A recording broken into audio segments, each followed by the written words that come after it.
और गोकर्ण जी चले गए थे तीर्थाटन को। जब लौट के घर पे आए और देखी कि घर में माता पिता तो कोई है नहीं, घर में रात में सोए तो प्रेत बन करके, कभी गधा बन के, कभी भैंसा बन के, कभी सिंह बन के आए और नाना प्रकार के दृश्य दिखाए। गोकर्ण जी ने जल निकाला और निकाल करके छिड़का, तो बोला कौन हो, पूछा, तब बोला अहम भाता तदोस्मि। अभी तक नहीं कह रहा था, जब तक जिंदा था ना तो गोकर्ण को भाई नहीं मानता था, कहता था ये तो गाय के पेट से पैदा हुआ है, मेरा भाई कहां से हो सकता है। अब कह रहा है अहम भ्राता तदोस्मि धुंधुकारी, मैं तुम्हारा भाई हूं, धुंधकारी हूं। हे भाई, हे मेरे भ्राता, मुझे मुक्त करो, मैं बड़ा प्रताड़ित हूं, मैं प्रेत बना हूं, मुझे मेरे मुक्त होने का कोई उपाय करो। गोकर्ण जी ने कहा ठीक है। गया श्राद्ध किया, श्राद्ध वाद करके सब ठीक ठाक आ गए और आए तो फिर रात में सोए तो फिर वही प्रेत आया। बोले मैंने तो तुम्हारा श्राद्ध कर दिया, यहाँ किया, गया में किया, तुम मुक्त नहीं हुए। तो वो प्रेत क्या कह रहा है मालूम है? प्रेत कह रहा है कि एक नहीं गया श्राद्ध सते नापी, एक नहीं 100 श्राद्ध गया में कर दोगे तो भी मेरा मुक्ति नहीं होगा। मैं इतना बड़ा प्रेत और इतना बड़ा महापापी हूं। हम लोग सोचते हैं कि एक बार गया जाके हमने पिंडदान कर दिया तो हो गया सब काम। एक बार गया दान करने से, पिंडदान करने से ऐसे नहीं होता है कि एक बार पिंडदान किया तो काम खत्म ना। पितरों के प्रति जो कर्तव्य है वो हमेशा जीवन पर्यंत बना रहता है। हमेशा पितृ के लिए पिंडदान और तर्पण जीवन पर्यंत करना ही पड़ता है।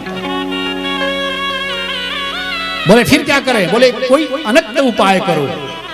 गोकर्ण जी ने भगवान सूर्य को अपने तब्बल से रोका, पूछा क्या करूं? बोले भागवत कथा सुनाओ, मुक्ति होगी।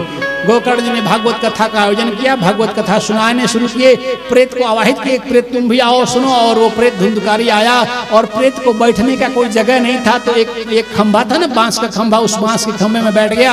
और एक पहले दिन की कथा हुई, पहली ग्रंथि, दूसरे दिन में दूसरी ग्रंथि, 7 दिन की कथा में उस बांस में 7 ग्रंथि थी, 7 ग्रंथि टूट के फट गई और 7वें दिन वो प्रेत मुक्त होकर के दिव्य आत्मा बना और दिव्य आत्मा बना और भगवान के यहाँ से दिव्य उसका विमान आया और विमान से वो मुक्त होकर नारायण भगवान के लोक में जाने लगा। और जब भगवान नारायण के लोक में जाने लगा, सारे कथा सुनने वाले जो और भी लोग थे उन्होंने प्रश्न किया, गोकर्ण जी ये तो गलत बात है, कथा तो हम सब ने सुनी लेकिन विमान से प्रेत के लिए आया, हम लोग के लिए विमान आया नहीं। गोकर्ण ने कहा कि देखो कथा तो सब ने सुनी, इसलिए मैं कहता हूं श्रोता को हमेशा चैतन्य और जागरूक और होना चाहिए।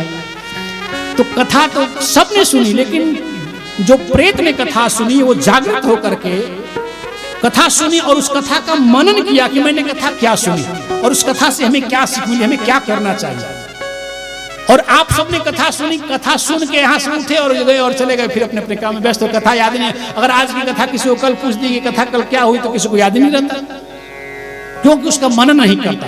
कथा सुनना जितना जरूरी है उतना ही ज्यादा उसका मनन और चिंतन करना कि कथा में मैंने क्या सुनी थी, उसका चिंतन करना जरूरी है, मनन करना जरूरी है। तो मनन और चिंतन करने से आत्मशुद्धि होती है और आदमी का विवेक उदय होता है, फिर गलत काम करने की चेष्टा नहीं करेगा, गलत मार्ग भटकेगा करेगा। तो बोले इसलिए उसने आत्मचिंतन किया, इसलिए उसके विमान आया और आपने आत्मचिंतन नहीं किया, आप कथा सुने और चल दिए, इसलिए विमान आपके लिए नहीं आया। दोबारा कथा का आयोजन हुआ, सबने एक कथा सुनी, चिंतन की, सबके लिए विमान आया।